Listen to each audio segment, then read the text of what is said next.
बाढ़ की जो विभीषिका को झेले हैं उसका कहना मुश्किल है। लेकिन ये मुखिया जी जब पिछले बाढ़ जीते तो रोड का काम हो गया, हम लोग को अब बाढ़ से कोई खतरा नहीं है। बिजली नहीं थी गांव में, बिजली आ गया।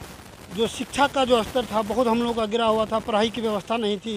एक तो मध्य विद्यालय था, वहाँ भी ठीक से टीचर नहीं आते थे। अब वो मध्य विद्यालय हाई स्कूल में कन्वर्ट करवाए मुखिया जी। गरीब का मान सम्मान बहुत बढ़िया देते हैं, दुख सुख में हरदम तैयार रहते हैं। जितने गरीब मुखिया जी को खोजते हैं तुरंत मुखिया जी वहाँ पहुँच जाते हैं। गरीब रहे कि कोई रहे, तुरंत अपना पैसा दाना पैसा लगा के तुरंत गरीब को डॉक्टर भी भेज देना है, किसी को चूड़ा दे देना है। अबरी बाढ़ में सबके घर घर 17 वार्ड गया है, 9 से सगरे गया, चूड़ा दिया, सलाई दिया। जैसे मुखिया जी को जो सुविधा हुआ उन्हें 17 वार्ड में अपना 9 से ही बेचारा बिता। स्वास्थ्य के प्रति खास करके कोविड के समय में जब कोरोना महामारी हुई, लॉकडाउन लगा हुआ था, उस समय में कोई किसी को देखने वाला नहीं था। उस समय में भी मुखिया जी दरवाजे टू दरवाजे जाके एक एक आदमी का हाल चाल जानना, सरकार से जहाँ तक हो मदद लेकर के इस तरह स्कूल में बाढ़ राहत शिविर, ये कोविड का जो कैंप बनवाए, जहाँ से बाहर से भी अगर आदमी आते थे तो तुरंत डॉक्टर की व्यवस्था करवाना, उसका जांच करवाना, अगर किसी को किसी तरह की परेशानी हो तो उसका तुरंत निवारण और सारी समस्या को दूर किया है। और मेरा सबसे अधिक फोकस गरीब पर है। इंदिरा आवास की सूची तैयार है। मैं जब विजय हासिल करूंगा तो मैं सभी गरीबों को इंदिरा आवास दूंगा। मनिया एक गांव है जो आज़ादी से लेकर आज तक रोड नहीं बना था, उनके विकास का बात बताते हैं आप। तो वो उन्होंने उस गांव को मेन रोड NH 107 से मिट्टी देकर उस गांव को जोड़ दिया। वो गांव वाले बड़े खुश हुए। जो आज तक आज़ादी से लेकर MP MLA ने काम किया वो हमारे मुखिया काम किए, मंजूरुल हसन। बेहतरीन सुंदर गेट भी स्कूल मिडिल स्कूल तरह में लगाए। ये 4 दीवारी हाई देख लीजिए, सामने में कब्रिस्तान में लगाए। यानी कहीं भी विकास मंदिर मस्जिद को नहीं छोड़ा इन्होंने। और अमीर गरीब इनके पास कोई बिचौलिया नहीं रहा। और ये अपने जो भी काम किए जनता के हक में किए, इसलिए जनता ये फैसला लिया है कि दोबारा पुनः इनको पद पर बैठाएंगे।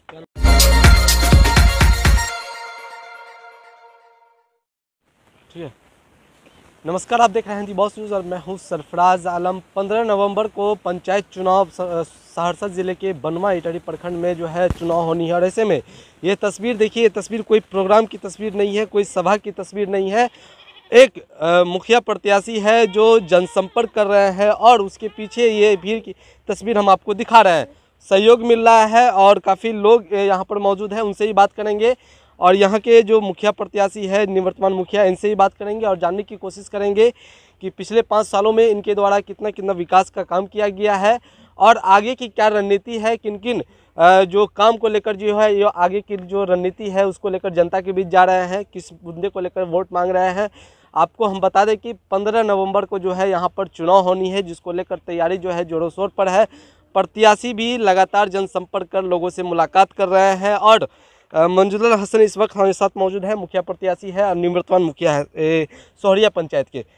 किस तरह का सहयोग आपको इस पंचायत से मिल रही है? काफ़ी भीड़ जिस तरह से हमको दिख रही है, क्या कहेंगे इसको लेकर? मुझे जो है विकास के माध्यम से मिल रहा है और मेरा जितना भी विकास है वो प्रमाणित है। सारा काम जो है वो पब्लिक के सामने रखा है। आगे फिर से किस नई रणनीति को लेकर आप जनता की? मैं विकास को लेकर के मैं रणनीति अपना बना रहा हूँ। पूर्व में जो मैंने विकास किया है उसी विकास को मैं लेकर और बेहतर पंचायत में विकास को लेकर, हाँ, बेहतर बनाएंगे पंचायत को। जहाँ तक समस्या ग्रामीण इलाकों में सड़क की समस्या थी, क्या उन समस्याओं पर नज़र डाली गई है? हाँ, उस पर नज़र डाली गई है और सारी समस्या को दूर किया है। और मेरा सबसे अधिक फोकस गरीब पर है। इंदिरा आवास की सूची तैयार है। मैं जब विजय हासिल करूँगा तो मैं सभी गरीबों को इंदिरा आवास दूँगा। इंदिरा आवास जो वंचित, जो बचे हुए हैं मैं दिलवाएंगे। तो अभी आपको किस तरह का सहयोग जनता के बीच जा रहा है, किस तरह का रिएक्ट वहाँ पे मिल रहा है जनता? मुझे जो है जनता को जो है विकास के द्वारा मुझे रिएक्ट मिल रहा है। तो काफ़ी सभी जनता समझ रही है कि ये मुखिया जो वर्तमान मुखिया है उन्होंने विकास किया है। और आज़ादी से आज तक सोहरिया पंचायत में एक भी विकास नहीं हुआ और मैंने सारे विकास को पूरा किया है। चलिए और भी लोग हैं, इनसे ही बात करेंगे, जानने की कोशिश करेंगे। 15 नंबर वार्ड से हैं हम, उदय कुमार यादव। इनके अगले कार्यकलाप जो है उनसे सब पब्लिक खुश हैं, मैं भी खुश हूँ, मेरा परिवार खुश है। और अगले भी उम्मीद लेकर के इनकी चाह जो झलक रही है, हम लोगों के दिल में बसा हुआ है, इसलिए कि पूरा जोर शोर से हम लोग इन्हीं के। नहीं ऐसा तो नहीं है मुखिया जी बगल में है इसलिए आप ये सब बात बोल रहे हैं? नहीं नहीं, ऐसी बात नहीं है, ऐसा नहीं है। ऐसी बात नहीं। तो क्या पंचायत में आपको लगता है कि विकास हुआ है? पिछले जो पहले जो नहीं हुई थी, इनके आने के बाद जो है पंचायत में सही में लगता है कोई विकास हुआ है? बहुत विकास हुआ है, जहाँ तक हद तक हम लोग उम्मीद करते हैं कि 10 बरस अगर टल जाता तो हमारी पंचायत की पूरी काम हो जाती। और लेकिन आगे आपको क्या लग रहा है, किस तरह की उम्मीद आपको लग रही है? मुखिया जी से बहुत उम्मीद है, ये निस्वार्थ काम कर रहे हैं, सबके हित के काम कर रहे हैं, कोई अपना स्वार्थ लेकर नहीं चल रहे हैं। क्या नाम हुआ आपका? उदय कुमार यादव। चलिए और भी कुछ लोग हैं, उनसे ही बात करेंगे और जानने की कोशिश करेंगे। आप एक युवा पीढ़ी के भी लोग हैं, किस तरह का आप प्रतिनिधि चुनना चाहते हैं और क्या क्या विकास जो है पंचायत में होना चाहिए? देखिए, आज़ादी से लेकर के आज तक यहाँ विकास का तो हम लोग ये नहीं जान रहे थे कि हम लोग आज़ाद हैं कि गुलाम हैं। ढेर सारे नेता आए गए, विधायक से लेकर सांसद तक, लेकिन आज तक हम लोग बाढ़ की जो विभीषिका को झेले हैं उसका कहना मुश्किल है। लेकिन ये मुखिया जी जब पिछले बाढ़ जीते तो रोड का काम हो गया, हम लोग को अब बाढ़ से कोई खतरा नहीं है। बिजली नहीं थी गांव में, बिजली आ गया। जो शिक्षा का जो स्तर था बहुत हम लोग का गिरा हुआ था, पढ़ाई की व्यवस्था नहीं थी। एक तो मध्य विद्यालय था, वहाँ भी ठीक से टीचर नहीं आते थे। अब वो मध्य विद्यालय अब हाई स्कूल में कन्वर्ट करवाए मुखिया जी। उसका ढेर सारा और टीचर की जहाँ से हुआ, जैसे अप्रोच से हुआ लाए। अब शिक्षा व्यवस्था भी दुरुस्त है। स्वास्थ्य के प्रति खास करके कोविड के समय में जब कोरोना महामारी हुई, लॉकडाउन लगा हुआ था, उस समय में कोई किसी को देखने वाला नहीं था। उस समय में भी मुखिया जी दरवाजे टू दरवाजे जाके एक एक आदमी का हाल चाल जानना, सरकार से जहाँ तक हो मदद लेकर के इस तरह स्कूल में बाढ़ राहत शिविर, ये कोविड का जो कैंप बनवाए, जहाँ से बाहर से भी अगर आदमी आते थे तो तुरंत डॉक्टर की व्यवस्था करवाना, उसका जांच करवाना, अगर किसी को किसी तरह की परेशानी हो तो उसका तुरंत निवारण करवाना। देखिए ये तमाम सारी जो परेशानियाँ थी हम लोग का अब लगभग कम है और आगे भी मुखिया जी से यही उम्मीद करेंगे कि हम लोग का जो है ये बाढ़ का ये प्रभावित इलाका है। और बाढ़ के समय में किस तरह का सहयोग आपको अब बाढ़ प्रभावित इलाकों में इनके द्वारा जो है मिलता था? देखिए, बाढ़ के समय में जहाँ तक जो प्रभावित ये परिवार थे उनके लिए स्कूल पर राहत शिविर का कैंप करवाए। उसके बाद जहाँ वो राहत शिविर की व्यवस्था नहीं थी, पानी से घिरे हुए थे, वहाँ नाव की व्यवस्था करवाए। और जहाँ तक सरकार तो दूर, जहाँ पैसे की ज़रूरत होती थी, अनाज की ज़रूरत होती थी, मुखिया जी अपने व्यवस्था से वहाँ व्यवस्था कर देते थे। अनाज की व्यवस्था करवाना हो या गैस की व्यवस्था करवाना हो या कहीं अगलगी हो जाती है, जब फ़ोन करते हैं कहाँ से दमकल, कहीं कुछ नहीं, कोई ना सरकार सुनता है ना प्रखंड सुनता है, उस समय में मुखिया जी खुद से पहुँच के वहाँ व्यवस्था करते हैं। प्लास्टिक देना, चूरा देना, जो भी होता है उसमें तत्काल, अगर किसी तरह का यहाँ से लेके मनिया तक, यानी हम लोगों का पंचायत बहुत लंबा है। 17 वार्ड का ये पंचायत है।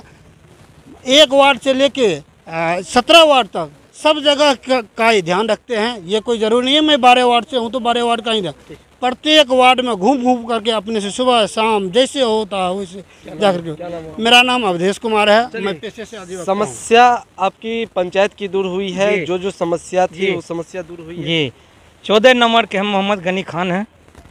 मुखिया जी जो है बहुत बढ़िया विकास काम कर रहे हैं, इसलिए से पब्लिक इसके साथ हैं। आगे भी मुखिया जी कामयाब होंगे तो ये बढ़िया विकास करेंगे। गरीब का मान सम्मान बहुत बढ़िया देते हैं, दुख सुख में हरदम तैयार रहते हैं। जितने भी मुखिया जी को खोजते हैं तुरंत मुखिया जी वहाँ पहुँच जाते हैं। गरीब रहे कि कोई रहे, तुरंत अपना पैसा दाना पैसा लगा के तुरंत गरीब को डॉक्टर भी भेज देना है, किसी को चूड़ा दे देना है। अबरी बाढ़ में सबके घर घर 17 वार्ड गया है, 9 से सगरे गया, चूड़ा दिया, सलाई दिया, जैसे मुखिया जी को जो सुविधा हुआ उन्हें 17 वार्ड में अपना 9 से ही बेचारा वितरण किए हैं। अच्छा, इंदिरा आवास वगैरह इंदिरा आवास मिले हैं जी। चलिए, इंदिरा आवास मिली है, समस्या दूर हुई है। क्या क्या समस्या आपको अभी भी लग रही है जो पंचायत में होनी चाहिए? मुखिया जी को आप अवगत करा है उन समस्या से और आगे समस्या? मेरा नाम आर्मी पिंटू कुमार हुआ। इन्होंने जो अच्छा काम किया इसीलिए इनके साथ घूम रहे हैं। पूरा पब्लिक जो है अभी इनके साथ अच्छा काम पर घूम रहे हैं। मदद मिली है। हाँ, बहुत मदद किया इन्होंने। नहीं तो आज से पिछले कई बार बहुत मुखिया बने, कोई ध्यान कहीं कुछ नहीं। सड़क यहाँ तक मिट्टी तक नहीं भराया गया था। इनके कार्यकाल में जहाँ मिट्टी का जरूरत था मिट्टी दिया, और पीसीसी ढलाई भी करवाया इन्होंने। हाँ, 7 निश्चय के द्वारा पीसीसी ढलाई करवाया। और ये नल जल योजना जो है, जहाँ इनको अच्छा लगा मुखिया जी को यहाँ होना चाहिए, 10 आदमी के सहयोग यहाँ है, वहाँ इन्होंने व्यक्तिगत किसी को कुछ नहीं, ऐसे जो था व्यक्तिगत मान मेरे दरवाजे पर दे दीजिए ना, 10 आदमी की सहारा इनके साथ है और बहुत अच्छा विकास किए। इसीलिए इतना जो पब्लिक इनके साथ घूम रही है, इसके विकास के ही मुद्दा पर घूम रही है और कोई बात नहीं है। आपको उम्मीद है कि मुखिया जी अभी और जीतेंगे तो फिर से एक नए विकास की और पंचायत बहुत, इसीलिए तो घूम रहे हैं, उम्मीद है लेकिन घूम रहे हैं सब। नहीं तो पंचायत बनाना है। हाँ, बेहतर पंचायत, बेहतर काम करना। अपना खुद शिक्षित है, टीचर है, थे रिटायरमेंट टीचर अभी हैं, तो शिक्षित आदमी ही विकास आगे लेकर चलेंगे। वो अनपढ़, मेरा नाम आर्मी पिंटू कुमार। चलिए, कहीं ना कहीं जो और भी लोग हैं उनसे ही बात करेंगे। क्या कहेंगे, आज अंतिम है, अब चुनाव प्रचार को लेकर क्या कहेंगे? चुनाव प्रचार को लेकर ये कहेंगे कि जो विकास के मुद्दे पर हम लोग वोट मांग रहे हैं, हम विकास किया है तो हमें वोट दीजिए। और ये 17 वार्ड जो सोहरिया पंचायत है, ये बाढ़ क्षेत्र इलाका है। इसमें जो मनिया एक गांव है, जो आज़ादी से लेकर आज तक रोड नहीं बना था, उनके विकास का बात बताते हैं आप। तो वो उन्होंने उस गांव को मेन रोड NH 107 से कच्ची मिट्टी देकर उस गांव को जोड़ दिया। वो गांव वाले बड़े खुश हुए। जो आज तक आज़ादी से लेकर MP MLA ने काम किया, वो हमारे मुखिया काम किए, मंजूरुल हसन। इसी विकास के हर जगह ये 17 वार्ड में इन्होंने काम किया। जो लॉकडाउन आया उसमें भी इन्होंने मास्क का वितरण, साबुन का वितरण और सैनिटाइजर का छिड़काव गांव गांव जाकर किया है। जो कुछ का वीडियो आप देख भी सकते हैं उनके कार्यकाल का। बेहतरीन सुंदर गेट भी स्कूल, मिडिल स्कूल तरह में लगाए। ये 4 दीवारी हाई देख लीजिए, इस सामने में कब्रिस्तान में लगाए। यानी कहीं भी विकास, मंदिर मस्जिद को नहीं छोड़ा इन्होंने। और अमीर गरीब इनके पास कोई बिचौलिया नहीं रहा। और ये अपने जो भी काम किए जनता के हक में किए। इसलिए जनता ये फैसला लिया है कि दोबारा पुनः इनको पद पर बैठाएंगे। मोहम्मद मशीर आलम। मुखिया जी, एक सवाल आपसे रहेगी, क्योंकि बिचौलियों का ज़्यादा हाथ रहता है योजनाओं में, इस पर आप किस तरह से काम किए हैं? और जनता जानना चाहती है कि बिचौलियों के द्वारा ही योजना का संचालन किया जाता है, क्या कहेंगे इसको? मैंने आज तक किसी मिडिल मैन को नहीं रखा। मैंने अपने नॉलेज से ही काम किया और लोगों से संपर्क करके किया कि भाई कौन काम होना चाहिए, कौन काम होना चाहिए। आम सभा की बैठक हुई, आम सभा की बैठक में जो हमने निर्णय लिया और निर्णय के मुताबिक हम अपने अनुसार काम किया। मेरे अगल न बगल इंदिरा आवास में एक भी पैसा किसी को हम लेने नहीं दिए। और गाय बगाने कुछ हुआ हो, लेकिन हमने कहा कि तुम गरीब हो, तुम किसी को पैसा नहीं दे सकते हो, और वो हुआ। मतलब बिचौलियों का सफाया, मैं बिचौलियों का मेरे सामने सफाया हो गया। आगे भी इस तरह का? हाँ, मेरा वही निर्णय है, मैं स्वयं समझूंगा और स्वयं करूंगा। चलिए, बिचौलियों का इन्होंने सफाया किया है। कहीं ना कहीं जो योजना है, उन योजना का धरातल पर उतार कर जो इस योजना का लाभ जो है जनता तक पहुँचाने का इन्होंने काम किया है। अब देखने वाली बात ये होगी कि आगे क्या जनता किस तरह का इस पर भरोसा करती है और क्या अभी इसको फिर से चुनती है, तो जनता के बीच किस तरह से ये खड़ा उतरने का काम करेंगे और पंचायत को बेहतर बनाने के लिए किस तरह से ये पंचायत में काम करेंगे।